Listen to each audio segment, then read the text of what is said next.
His Excellency Dr. Mohamed Irfaan, President of the Cooperative Republic of Guyana. Please stand as we welcome him to the podium.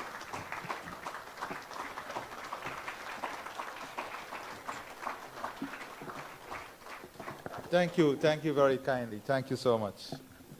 I promise you that I've adjusted everything I wanted to say. I was told that I will be speaking at 8:30.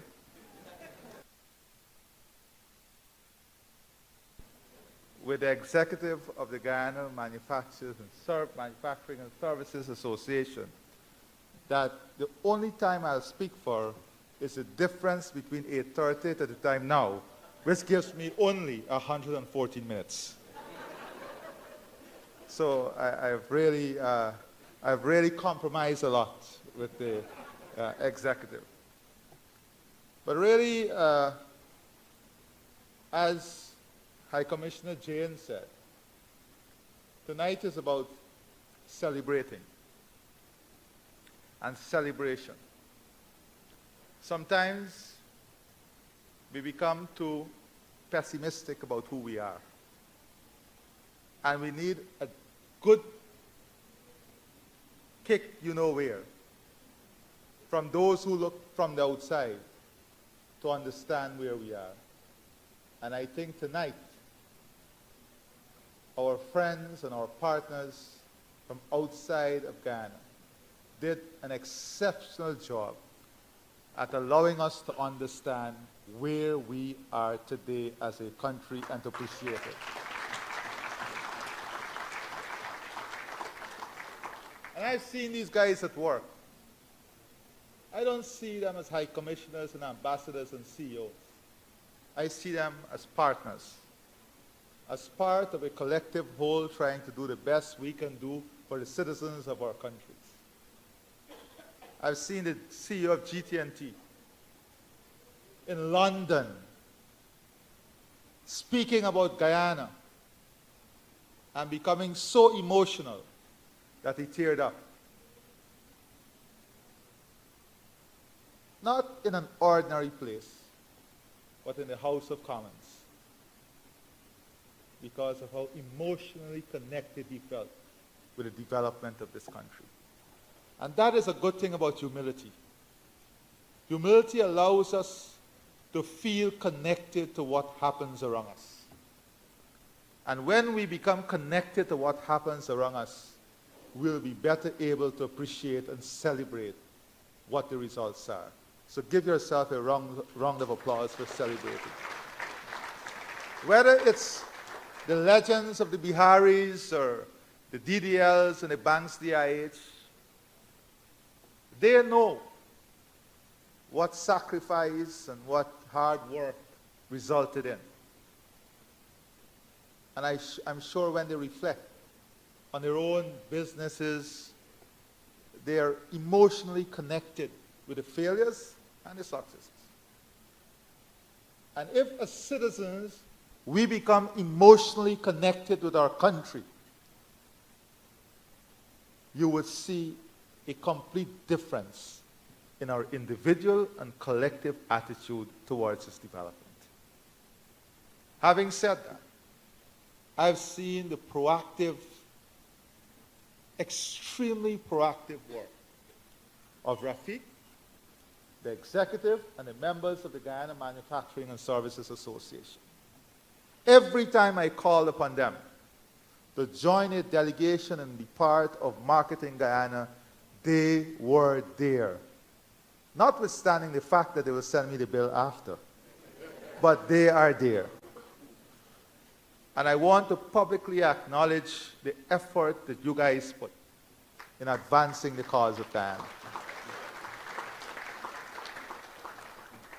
As I stand here, I am so proud of the businesses, the private sector of this country. And a lot of times, we speak about the major multinationals, and we don't understand context until the multinationals are no longer there. Because what the multinationals allow us to do is to build capacity, to build technology, to build know-how, and to benefit from their capital investment that is tremendously important in infrastructure transformation. Point of note, the forestry sector. When the huge producers were here building roads, the small producers benefit. Am I not right, Rafiq? But when we went on a narrative that destroyed the possibility of large investors, what is needed is finding the right match and the right mix. We cannot be inward looking in this massive transformation that Guyana is going through. We have to be competitive, and we have to improve our own business model. We have to improve our own governance model. And that is why we are spending so much time and effort in transforming the way governance is delivered through regulations, institutions, laws, massive array of changes in the legislative system, the regulatory system, the institutional system, the permitting system. I am not prepared as president to go forward in 2023 without having a single window construction permit and licensing system, removing the barriers, removing. What we need to honestly do is remove the selective individual approach that gives an individual the leverage to determine by some power they have in their head how a transaction should be treated. That cannot take us forward. The system and institution must determine that by design, regardless of who is sitting behind the system. And that is where this is taking us. So this is not only about reshaping or modeling and thinking in the private sector. We are doing this from the central government. You know, if I'm to give 5 minutes every day to every request for a meeting, I will spend 18 hours every day for this year just meeting people. That tells you something. When all the ambassadors and high commissioners tell you about the different delegations that are coming in here every single day, it tells you something. Something must be happening. They don't just feel like jetting off and getting here because they want a ride, plane ride. Something must be happening. And we have to get behind what is happening and how we structure ourselves to benefit from what is happening. You know, I was just reflecting with the Commissioner General about headlines that you will see from events like these. And in reflection, one headline popped up. Let me be very clear. We are not moving fast enough because there are constraints. We are in a race to beat time in Guyana. But we are in a race to beat time on time. What do I mean by that? We're in a race to beat time on time because we have to do it in a sustainable way, in a way that allows us to get there ahead of the race on time, in a safe way. What do I mean by this? Whilst we are capitalizing on the opportunity that we have today, as I speak to you, those opportunities will not exist in 2030 and beyond in a new global economy. So we have to design an economy that is functional in 2030 and beyond. That is what the next 8 years is about. Laying the foundation, laying the framework for an economy that is functional, competitive, cutting edge, and leading 2030 and beyond. And I assure you, this country, this economy will be one such example in the world. There is no second guessing it. There is no second guessing it. The cabinet, young ministers, they've been doing an enormous job getting out there. There is still a lot more for them to do. But if I call them at 2, at 1, at 12, they're ready to respond. I've seen CEOs in the private sector today. I go to communities and I see CEOs in communities. I applaud you. This is the way we must do it, from the top. Get to those who matter the most, the people and consumer. Feel them, touch them, and understand the communities they come from. So when the CEO of GT&T was speaking, I can speak for many of the consumers. I see Komal from DDL, Banks DIH. They're getting up out of their offices, the banks. CEOs from the banks getting to the communities, getting into the one-stop shop themselves. This is what, my friend, in the fabrication business, this is what the difference is. And what are we celebrating in the last 2 years and moving forward in this race against time? Let me just give you a brief synopsis of those in the room tonight that we're celebrating.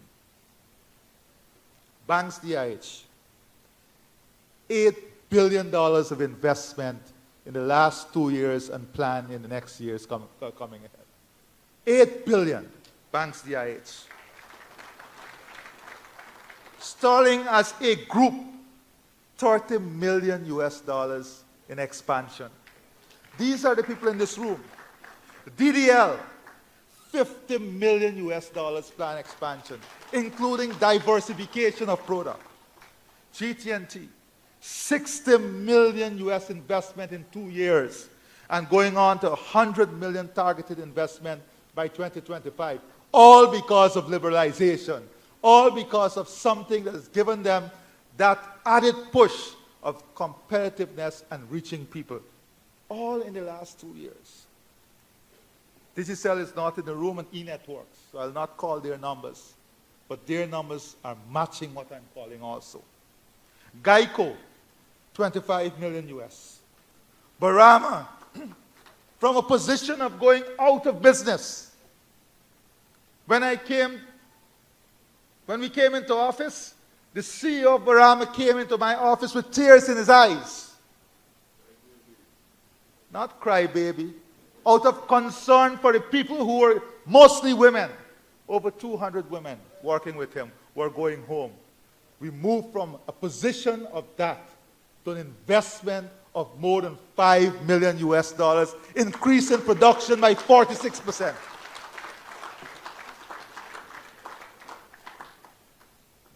Let me continue a bit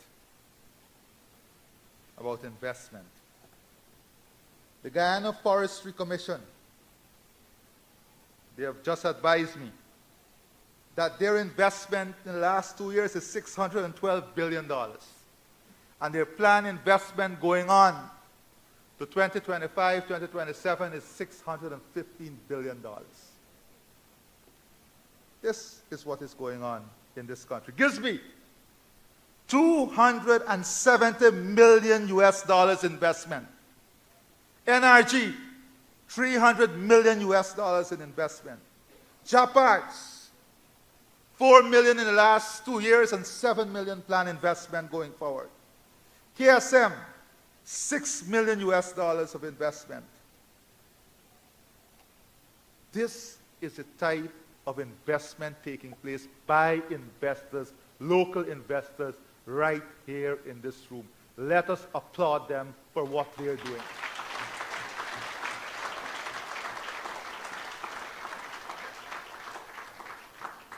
Let me be clear. Every single engineer, engineering technician with a diploma, degree, certificate, coming out of a technical institution that want to work can find a job right now in Guyana in this economy. If they can't, I challenge them to come and we will place them. Because we are short of clerk of works and engineer as I speak to you.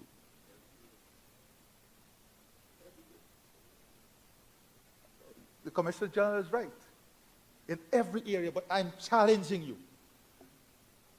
Many countries today can't say the same.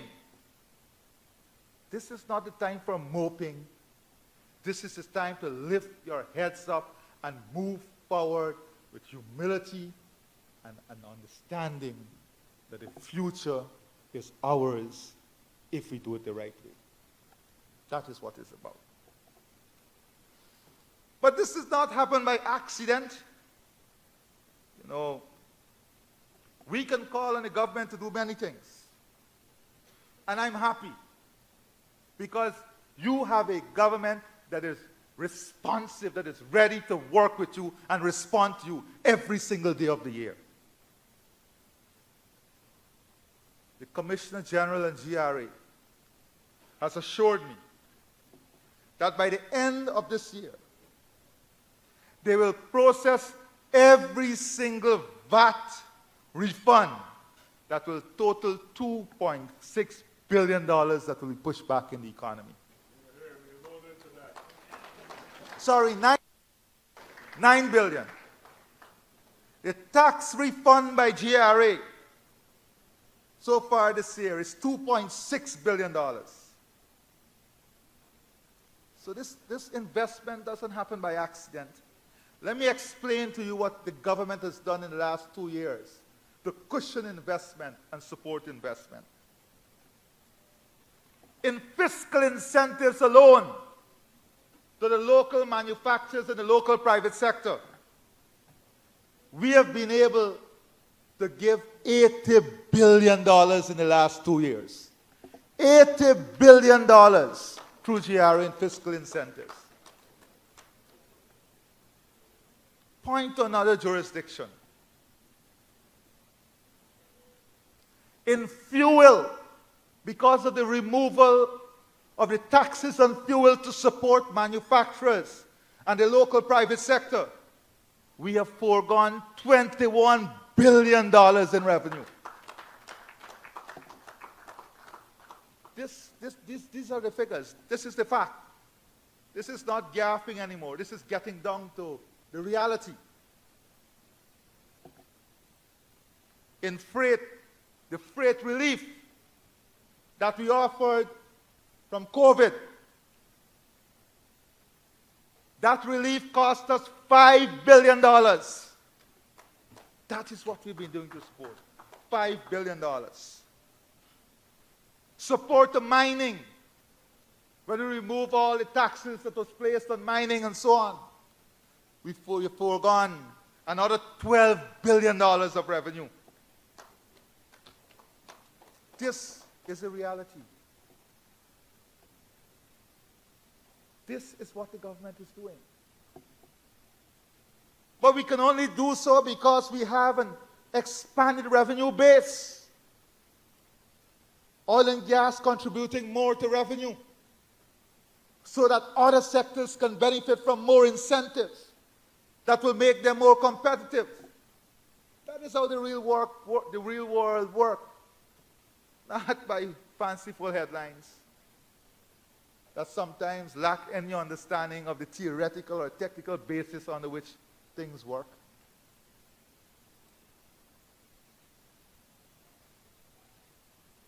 This is the real Guyana and what we are doing.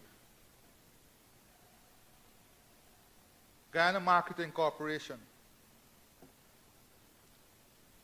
In the last year, this year, they've carried more than 150 local products to market all over the world. The most important thing for the small and medium-sized business, you may think is capital. But you can have the capital in the best product. But if you don't have exposure, if your product don't get exposure, it will go nowhere. And I dare anyone in the manufacturing and services sector to say that this government has not spared every effort to give your products exposure. We are working directly with producers. We're working directly with the association, taking your products all over. Because we believe in the product. We know the quality of the product. And we understand the ingredients to make the product grow. Let me say that our economy, Florit, an investment of $250,000 US. Small businesses, medium-sized businesses. not talking, but making the real investment. I see some brokers in this room tonight. Brokerage service in the last 2 years has grown by over 400%. This is a conservative estimate by the Guyana Revenue Authority, internal estimate. Brokerage service grown by 4. Do you understand this? When you have an economy in which the brokerage service is growing by 400%, when you ask how things are interrelated and interconnected, this is how it is.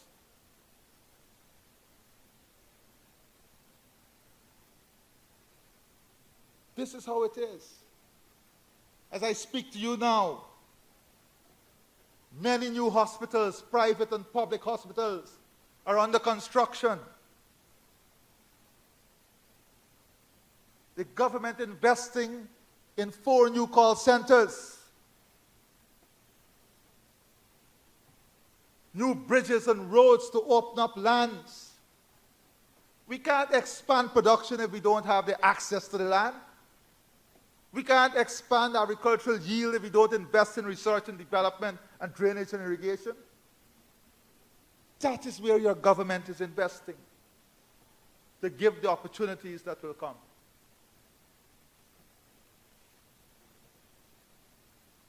When I addressed you 2 years ago, I set a very ambitious target for us to achieve at least 80% self-sufficiency in corn and soya. Remember that? As I stand here tonight, I'm convinced that by 2025, we'll achieve 100% sufficiency and may be in a position to export for the first time.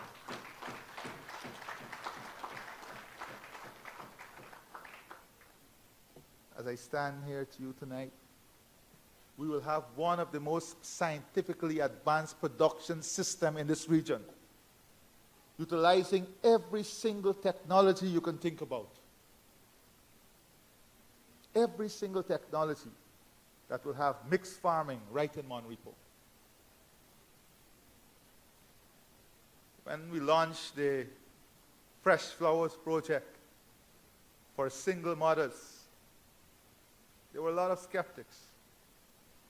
I remember I went to a forum and a so-called leader referred to me as Flower Man. I love roses. Today, we have been able not to do an experiment, but to complete a business model that will pay back for itself in 1 year and earn net revenue of $1.2 million for single mothers every month. Every month. We did simple things. We opened up the swampland in Berbice, and we went to, they made laugh after the Minister of Agriculture in the Parliament when we said that we are going to develop the swamp shrimp industry because of the diaspora market. Today our production is up by more than 1,200%, and still we can't meet 50% of the market demand. $30,000 per bucket, $150 US. We made the investment. It's not about straight line thinking. It's thinking outside of the box. It is understanding where the country should be positioned.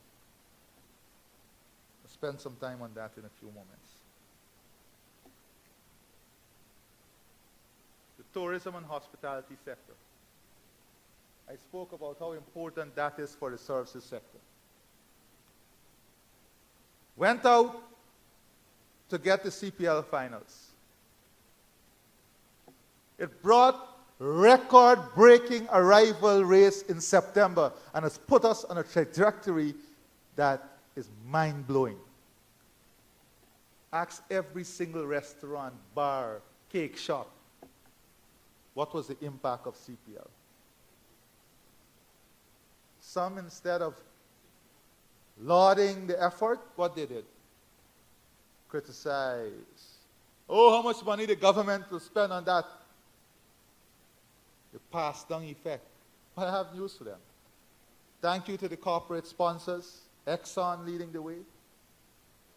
The government investment came primarily from the private sector. Put your hands together.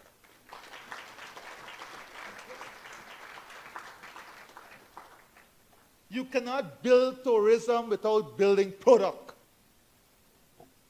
Guyana is the brand. But what are the products of the brand Guyana? And that is what we're doing. Building products to support the brand. The new hotels, eco-resorts, organic food, a society that will boast of the most skilled labor force, because that is where the investment is going. $100 million of investment into a new national skills training center that will train all the skilled people we need in Guyana, including those for the tourism and hospitality sector. An investment of more than $100 million will be made. State of the art, second to none, industry standard. It's not guesswork. It's hard work, I can tell you. It's hard work that comes with a lot of nonsense. The word I want to use is bull, and you fill in the rest. But I don't really care. Because my heart is in what we're doing together.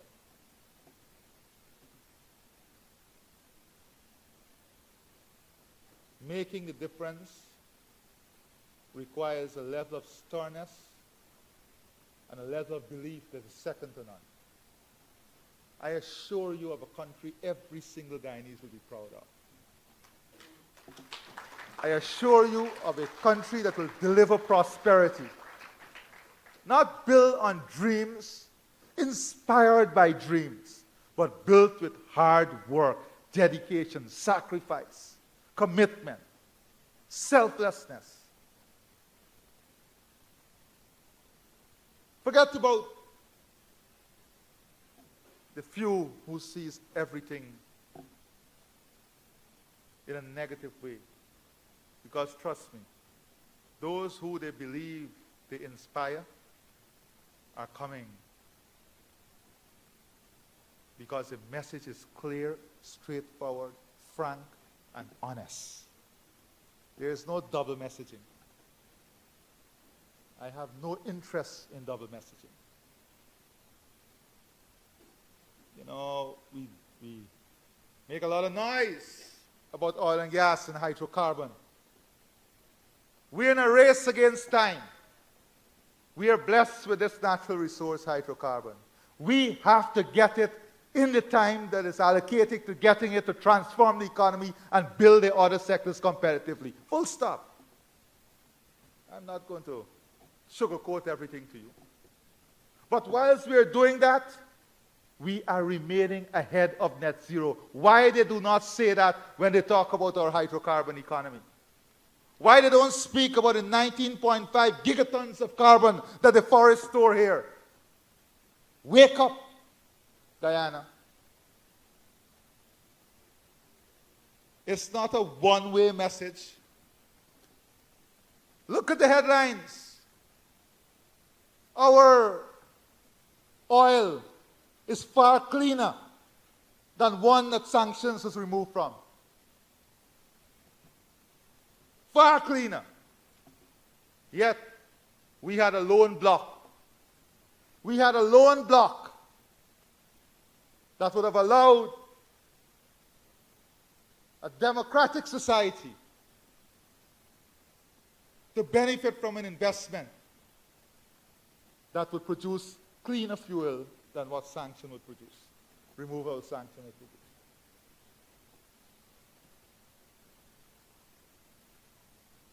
we have to understand the realities of the world we live in.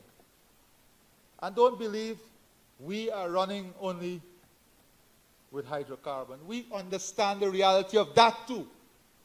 That is why we are building the platform for Economy 2030 and beyond. But it gives us the revenue that is necessary to make the transition and to build the other sectors in a competitive way to face the future. We don't live in isolation of what happens in the rest of the world. We are part of the puzzle, an ever-changing puzzle. Global dynamics is changing every single day. Let us understand that global dynamics is changing. Let us not believe that we live in a narrow environment and, oh, small Guyana is not impacted by anything. COVID taught us how integrated we are with the rest of the world. Because every single inflationary pressure that a big economy faces, the small economies and smaller countries faced it at a higher degree. That is the reality of the world we live in. The country we want to build, all of us together, is one that is prepared for the future. One that is advanced in human resource capacity, technology, research and development, competitiveness, transparency, accountability, governance system, both governance system at public level and corporate level. No one is immune from good governance. And what we are doing is diversifying the growth poles. Finalizing arrangement for the new stadium in Berbice. Not guesswork. World Cup 2024 is coming. Advancing talks. You think it's by accident the aggression of UCAF and US Exim Bank. You're seeing it? It is hard work by their representative here in Guyana and hard work by the private sector and the government. Targeted work. Sometimes, you know, the British High Commissioner is here. She can tell you. Sometimes when you read some of the social media comments, I wish if they were true. Because I can tell you when I leave this country, from the time I get to the airport, it is meetings to the time I leave the airport.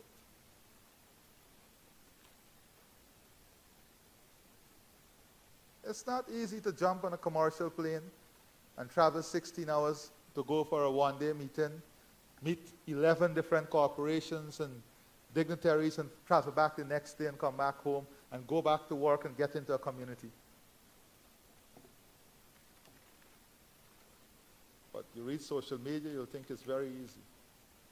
And it's a fanciful life. You know that too. How do we unlock the opportunities ahead?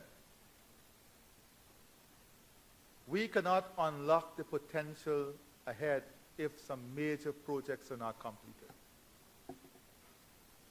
We're now talking about the Mabura Hill, Linden Road. Well, let me start with energy. The whole energy mix. Not only the gas to shore project, but the hydro.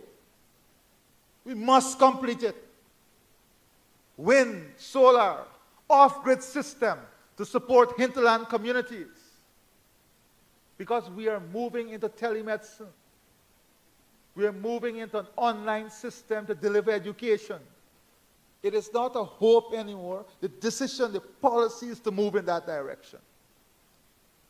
So the investment must be made in all these communities. New bridges. We're already thinking that we have to get a new bridge across the Berbice River. Because you're seeing the effect of a bridge that kills the traffic going through the river. We have to get a deep water port. The truth is, we should have had a better airport. But we know what happened in the last government. The entire project was messed up.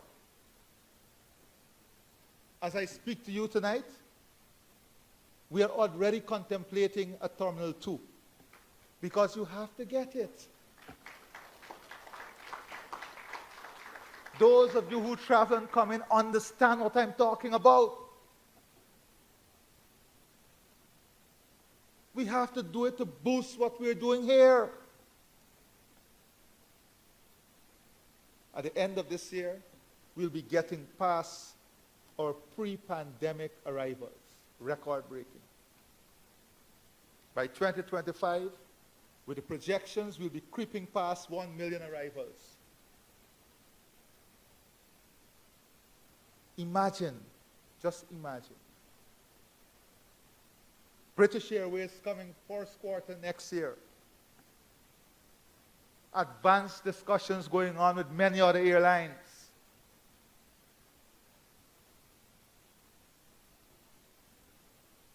This is the real country we're living in.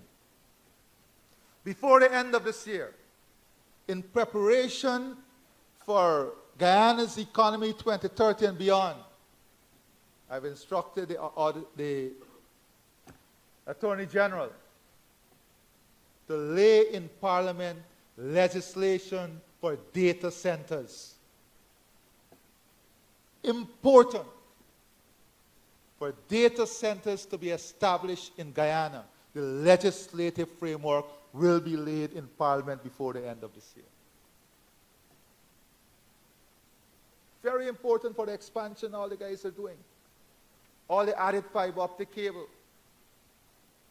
Very important. We are already looking at a policy document and changing the regime and the fiscal incentive system and the regulations to make Guyana an attractive venue for corporate headquarters to relocate here.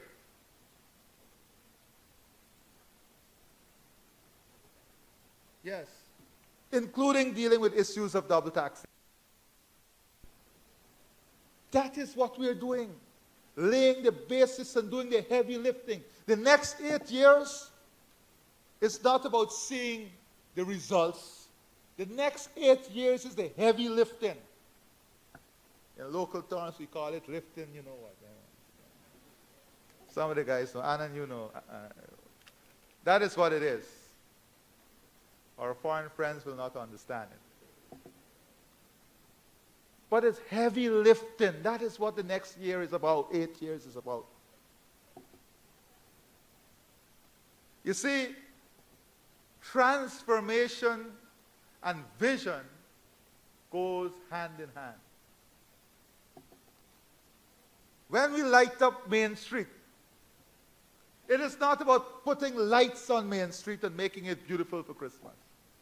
It is about having 200,000-300,000 of clicks on social media, on Instagram, that goes out about Guyana. And people say in the comments, wow, where is this? The diaspora saying, wow, there are things to do now. We can go home for Christmas. Well, they can't come now, all the seats gone, sorry.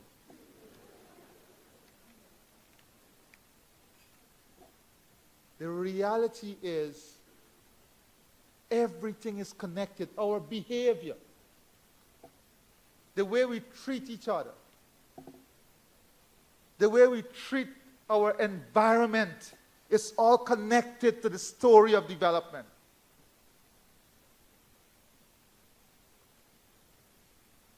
The way we treat our neighbors. Everything, that is why we're launching movements. Men on Mission,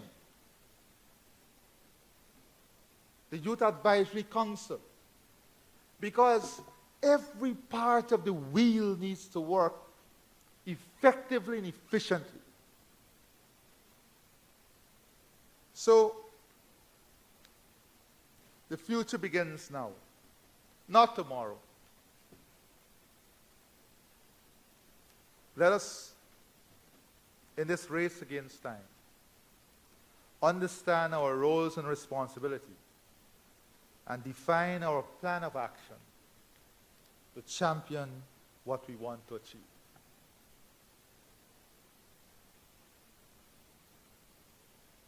We must collectively understand that it is Guyana first.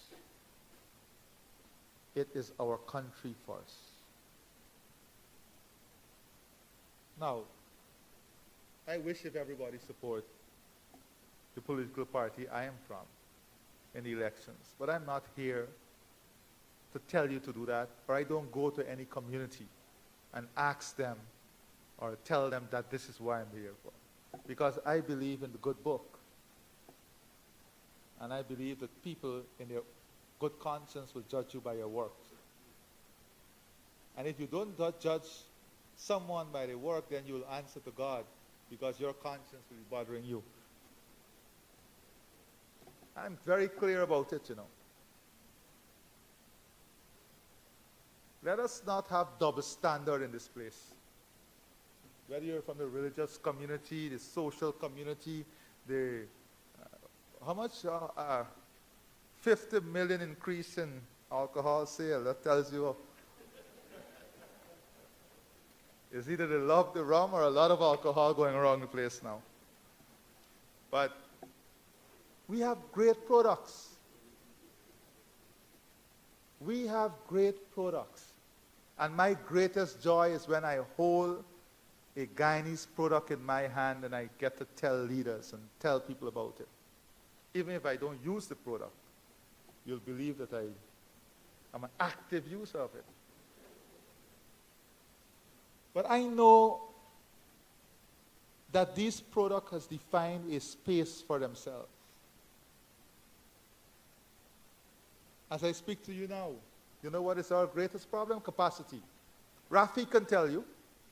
We launched a special project to help the loggers, matching the financing with a local bank, that loggers now can get a low-cost loan to go back into production at 4%. 4%.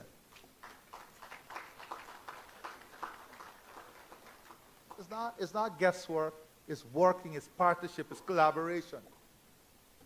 The guys from all the banks, GBTI, Republic Bank, Demerara Bank. Did I miss any? Yes. No, those are the banks. Citizen Bank. Let them tell you the work they're doing for low-income housing. They are out-competing each other, starting at 5%. 2 years ago, 5.2% to 3.7 and 3.8% today, as I speak to you. Find out what is happening on the international market with home loans. And then have some amount of appreciation for what is happening here. Massive expansion of housing. This is not gaffing. This is the numbers. This is the reality. I'm a president who is very democratic. If there is anyone who objects, you can stand up and say, I object to the numbers.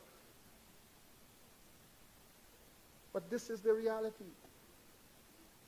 Rafiq, stand up. I want the cameras to see, the brothers to see you here.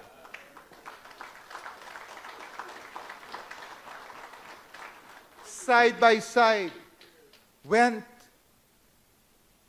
Ramsey? Ramsey, stand up too, because I want to tell this story.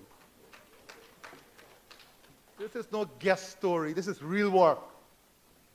When we had the last energy conference, I called these gentlemen, I called the Manufacturers Association. I said, Rafiq, you have an excellent product. I want 2 models out there. And what I gave you, 8 days? The models were up there. Story, fast forward. You have an order now for 1,000 prefab wood, greenheart, and hardwood home coming out of Guyana for Barbados. An order of 1,000. When capital became a problem, we sat down at the table and said, let us fix it. We went to Barbados, the government, we got a contract. So you had a contract in your hands now to go to the bank. Fast forward. Went to Barbados. St. Vincent, the Prime Minister of St. Vincent and the Grenadines, on social media saw the product. Sent down a team here. Suzanne, stand up. Went to the Ministry of Housing and placed an order for 100 prefab homes coming out of Guyana. Financing became a problem. We called the local banks. Listen, don't worry about it. You back the St. Vincent, you back it with a sovereign guarantee. We're financing it. You have your homes coming, 100 homes. Antigua, Prime Minister Rowley, excited and interested about these prefab homes. Now the guys have to master the art of ensuring it's hurricane resistant. This is real work. This is what is happening in the real economy of Guyana. But you got to come and put the time in. You have to put the energy in. Nothing will fall on your laps. I see Mr. Ramesh Tuku came tonight with his wife. Oh, no. No. Your wife was an active member of the diaspora. I was going to make a joke about you when I talk about things falling. But I will spare you tonight.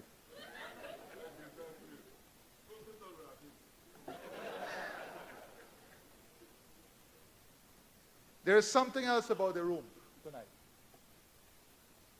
Look around in this room.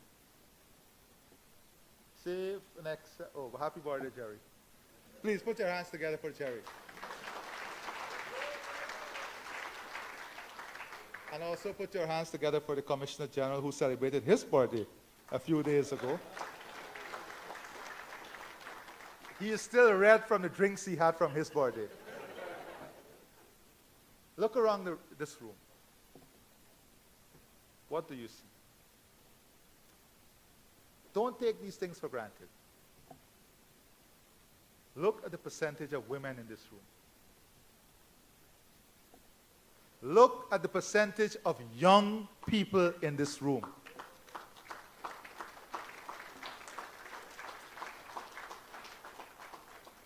Do not take this for granted.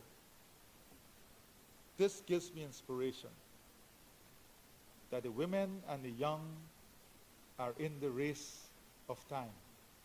And once they are in the race of time, the women and the young, the old like Ramesh Tuku, will eventually get to the finish line.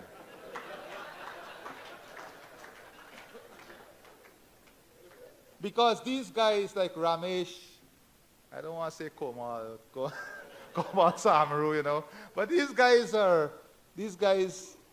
may not be fast as the youth here, but they're very experienced marathon runners. And trust me, they will also get to the finish line. So, my dear friends, Rafiq, I assure you that your priorities are our priorities.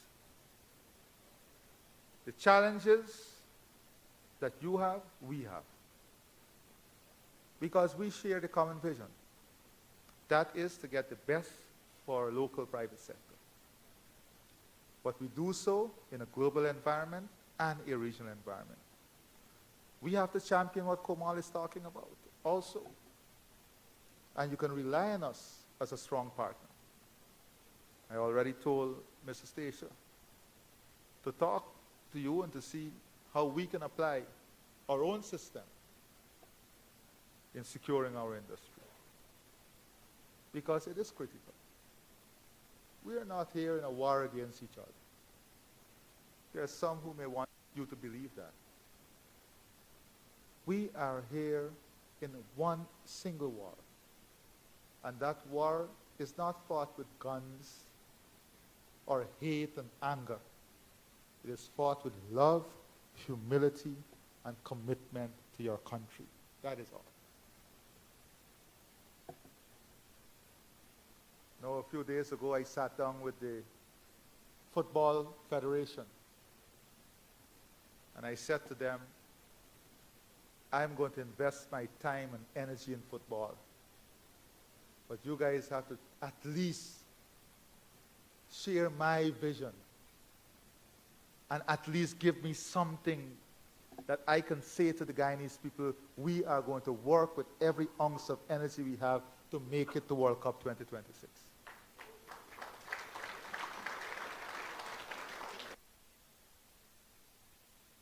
I see Alistair smiling a lot there. So, and for many reasons, we have a good opportunity. Many, many reasons. Right? So, as we enter these days of Christmas and celebration, it is a time also for us to reflect soberly. To reflect in a conscious manner on ourselves, our families, our communities, and our country. I assure you that I will join you in those reflections. And wherever we have shortcomings, wherever we have not provided the right energy that we should have, let us adjust that so that in our reflections in 2023, old burdens must not become the stumbling block to success. I thank you and God bless you.